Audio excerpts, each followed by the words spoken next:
Okay. So in this video, we will practice questions regarding the basic investment appraisal techniques, which is your return on capital employed and the payback period. Okay. So here we have the first question, which is Milpash Company. Okay. So if you look up at the requirements of the question, they ask you that for the proposed investment in the new motorcycle, calculate the following. You have to calculate the payback period, and then you have to calculate the return on capital employed based on the average investment. So that's the normal way of how they would ask you to calculate the ROC. That's based on the average investment. Okay. And then they ask you to discuss the suitability of the techniques used in the previous question, determining whether to undertake an investment and advise whether the company's proposed investment is financially acceptable. Okay, so we will talk about the um, suitability of the techniques, which is payback and return on capital employed. And we will also advise the company as to whether this investment is financially acceptable or not. Okay. So now, if you look up at the data of the question, it says the company manufactures motorcycle and it's considering an investment in a new high performance model. Okay. The market for high performance motorcycle is very competitive, and the company's directors want to recover the cost of investments in the model quickly before it is made obsolete by more advanced models at the end of 4 years. Okay. So as you can see over here, the market, the industry in which the product is being launched is very competitive. Okay. And the directors want to recover the amount of investment in these motorcycles as quickly as possible. So in that case, the payback would be a much more suitable way of appraising the project, right? Because payback is preferred in such situations where you know you have to recover the amount as quickly as possible, right? Because later on there would be competition, and the demand of the company's product, the motorcycle, will go down. So in that case, it's quite suitable for the company to use the payback period so that they can invest in those type of projects where they will recover the initial amount as soon as possible. Okay. So the fact that there is competition, and the products will get obsolete, so in that situation payback is sensible, it's feasible. Okay. The directors also wish to show shareholders that the investment will be profitable. Now, for this point, that if you want to show the profitability of the project, yes, ROC is valid in this case. Okay.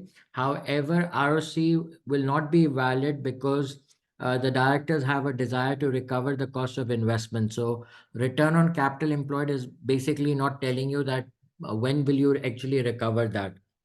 So, in order to justify the investors, you can use ROC in this case, that's fine. But considering the other conditions in which the company is operating and launching the motorcycle, it won't be appropriate for the company to use ROC. Only for the purpose to satisfy the shareholders that the motorcycle is profitable investment, yes, you can use the ROC. So, in this first paragraph, I have almost answered. Uh, the the second requirement of this question, I'll just okay, the second requirement of this question, which is basically that you have to discuss the suitability of the techniques to for determining whether to whether to undertake an investment. Okay. And whether the company's proposed investment is financially acceptable or not. We just have to do the calculation and we can get back onto it too. And I will tell you how to write down the answer also for the second requirement. Okay.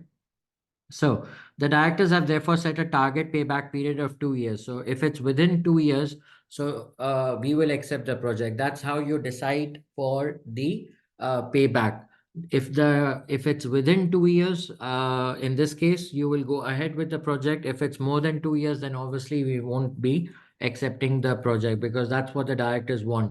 So in the case of Payback, you already know that that's one drawback of the Payback, that it won't give you a clear indication of whether to invest in a project or not to invest in a project. It's a lot of subjectivity involved into it. So basically, the benchmark is decided by the directors. In this case, there's only one project, so you will compare it with what the directors are planning that the payback period should be. But in case if you have two or more projects, then you will definitely choose the one which is having um, a fastest payback, the least time to recover the initial amount. Okay.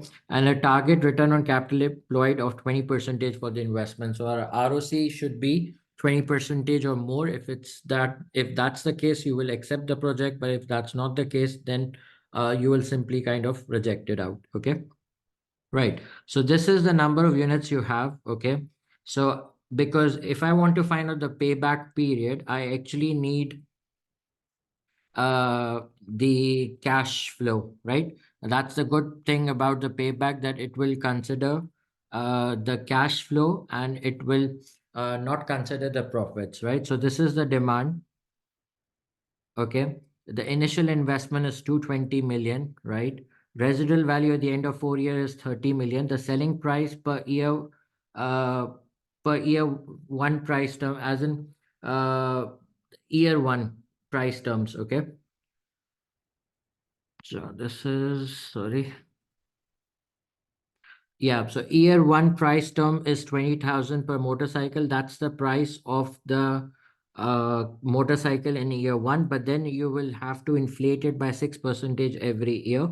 Variable cost is 14,000 per motorcycle for year one, but then again it will inflate by 6%. Fixed cost because of this project is basically 120 million, but then it will inflate by 10%. So I need to check that what would be my cash flow. Okay. So we'll do the workings for it. I mean, this is year one, two, three, and four, because that's the life of the project. Okay. You can see uh, by more advanced models at the end of 4 years, and that's the life two. Okay. Now, if you see the, let's find out the contribution first. Okay. So first we have to take the selling price. The selling price in year one would be 20,000, but then you have to inflate it by 6% every year, right? So I'm going to do this, multiply by 1.06.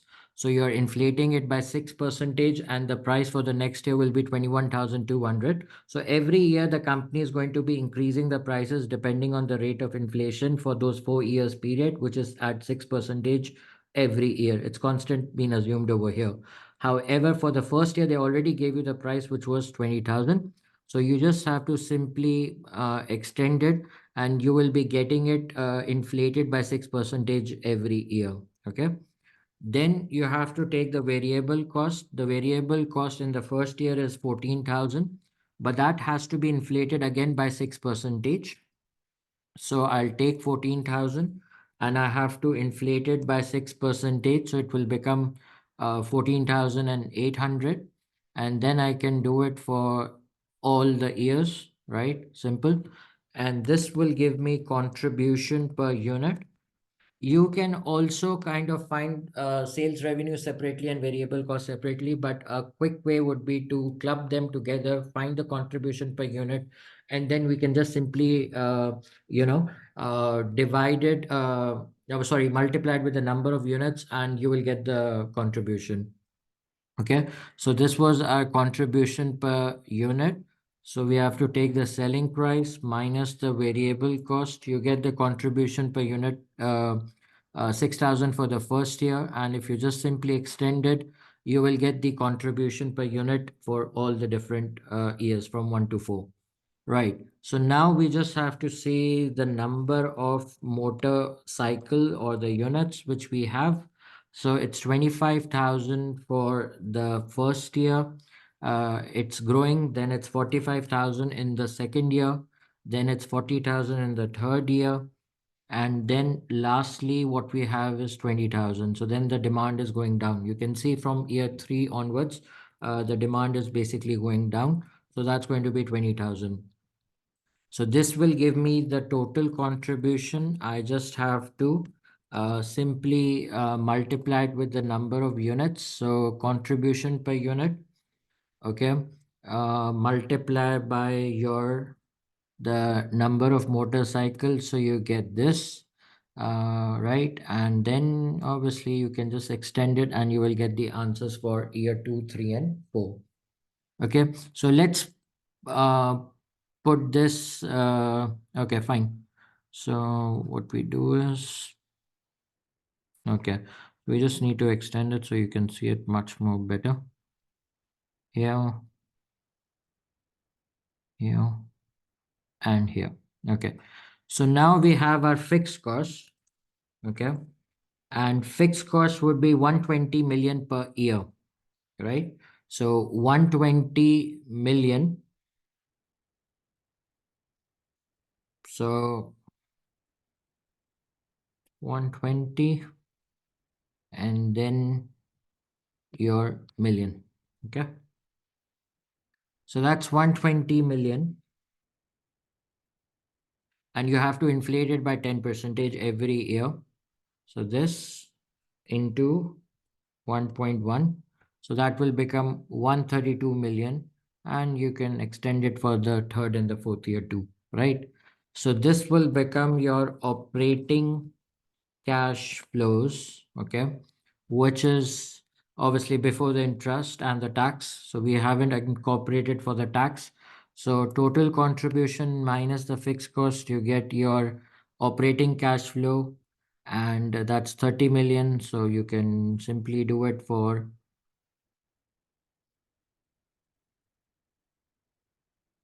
the upcoming years. Okay.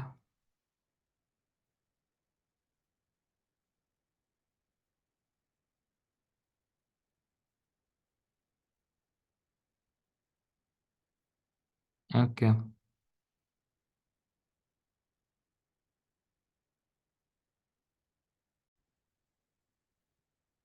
Okay. So these are the operating cash flows which you have got. In this case, as we don't have the tax, however, you can understand that residual value at the end of year 4 would be 30 million, right? So we will get the residual value also of the asset of the investment, which is 30 million. So yeah. So after this, we will get our total cash flows. Okay. So in this case, it's simply going to be 30 million.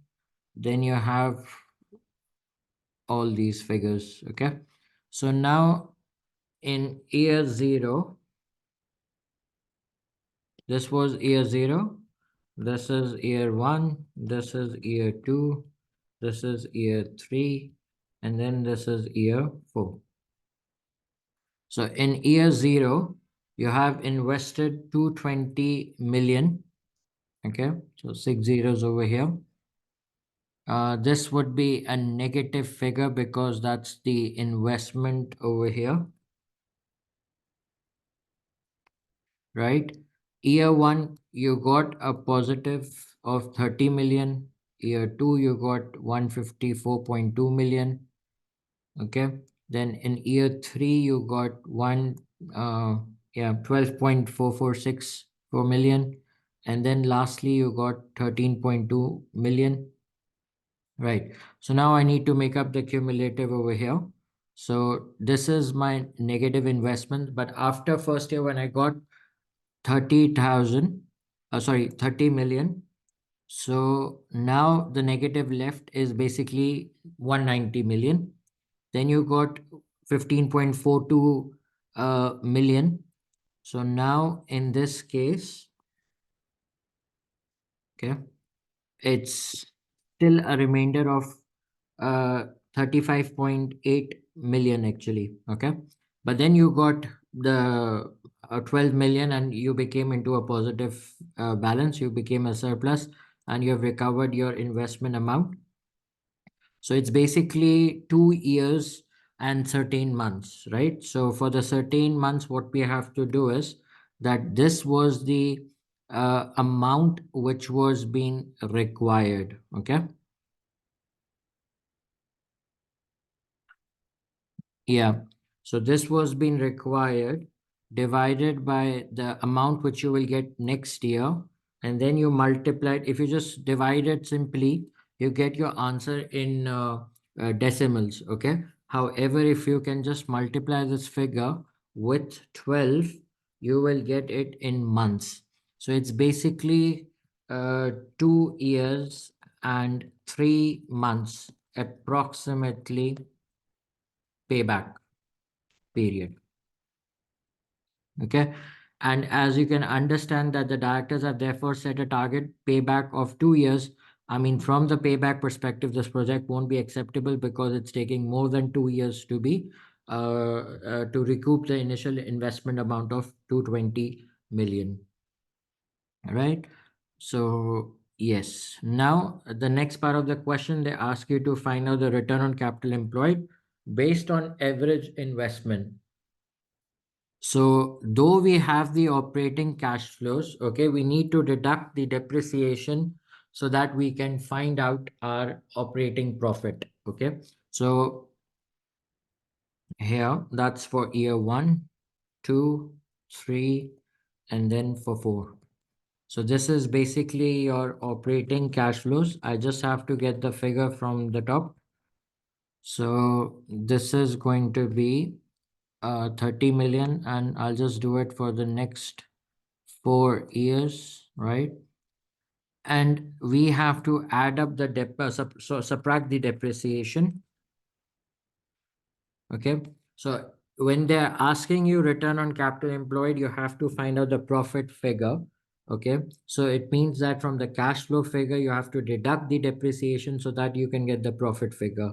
And if you have to find out the cash figure, then you need to subtract the depreciation from the profit so that you can get the cash figure. So you need to understand that how to adjust from cash to profit and from profit to cash. So if you need to adjust from cash to profit figure, you need to deduct the depreciation. But if you uh, kind of want cash from profit, so from in profit, you need to add back the depreciation so that you can get the cash amount, right? So uh, for the depreciation, you know that it's going to be 220 million minus 30 million, that's the residual value, and you're going to divide it by 4, so it's going to be a straight line depreciation. Okay. And we'll just multiply it by a million, right? So per year depreciation is 475, so approximately it's going to be 47.5 million. Okay. So yeah, so every year,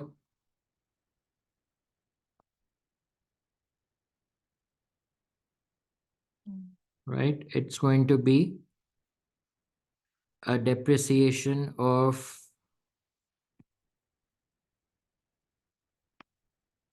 47.5 million. Okay.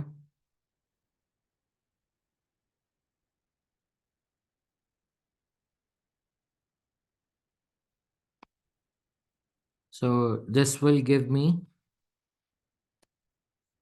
a profit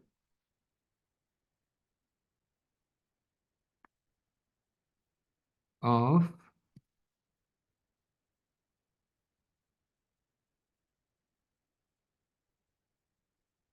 in fact, a loss over here. And you can do it for the upcoming years also. So now as far as the total profit is concerned, you can just simply add up all the figures, and if you divide by 4, you will get an average profit. Okay. So that's the profit. The average profit would be this divided by 4 years. So that's the average profit. And as far as the average investment was concerned, you have to take 220 million plus 30 million and then divide by 2.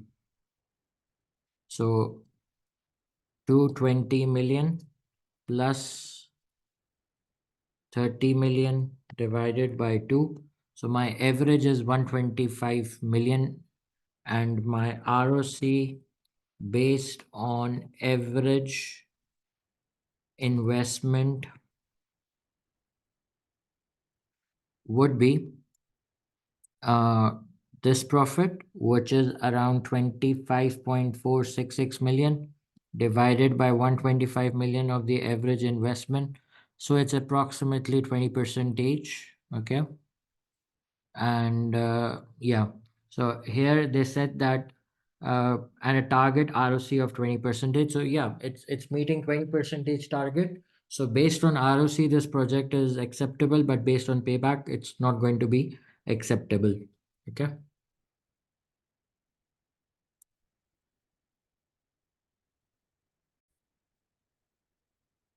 Okay.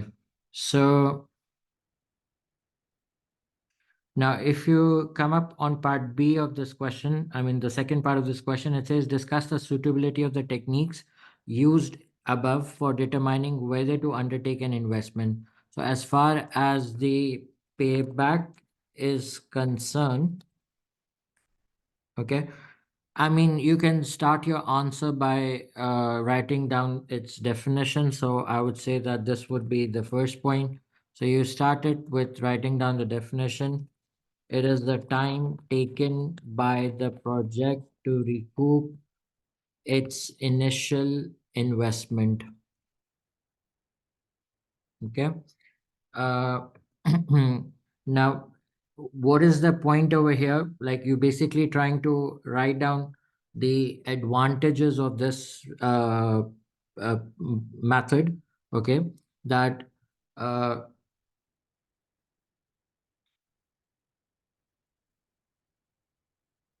so the first one is as the directors want to recoup the investment amount of 220 million as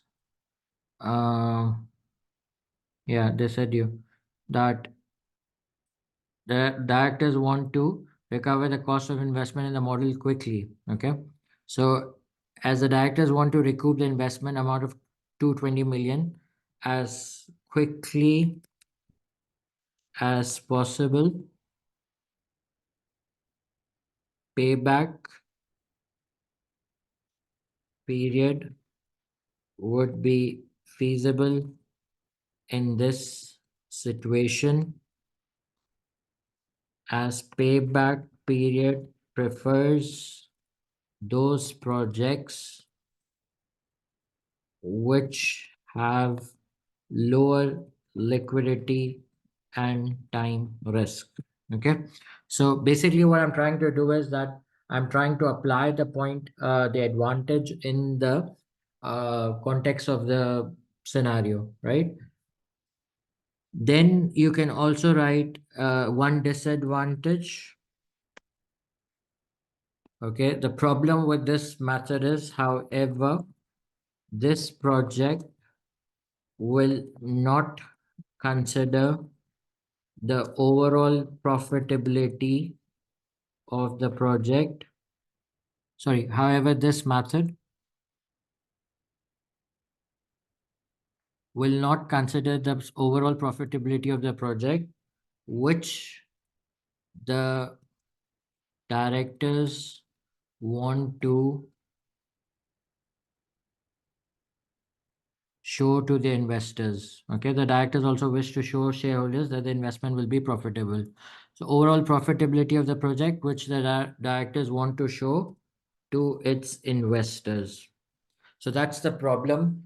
with this method, that it won't help the directors to show the profitability of the project to its investors. However, because they were concerned about the risk, the time risk, they were concerned about the liquidity of the investment. So in that case, yes, the payback would be much more appropriate method to evaluate the investment decision. Okay.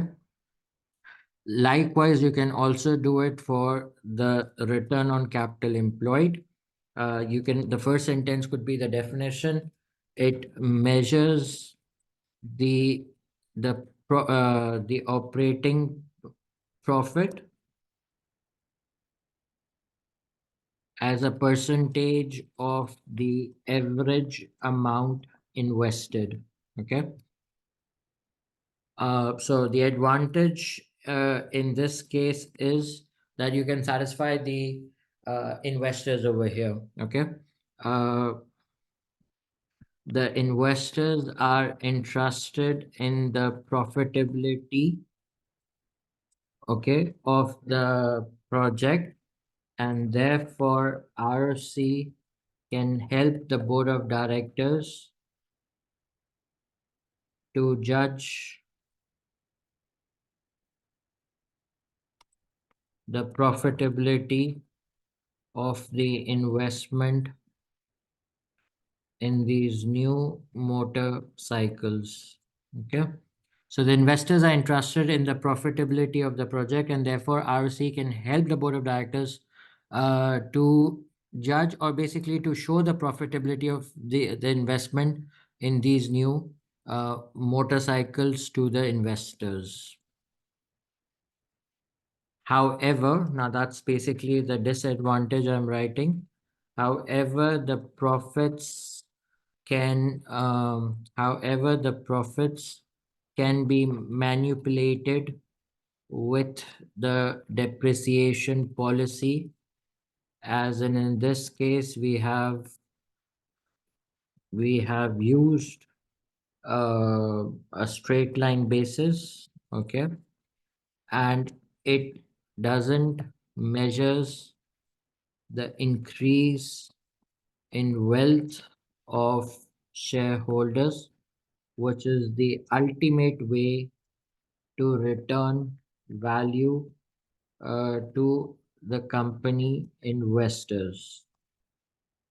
Because profits is not something which you will be, giving back to the investors. You have to give it in terms of cash. So ROC is not telling you actually that how much cash you have made from this project, basically.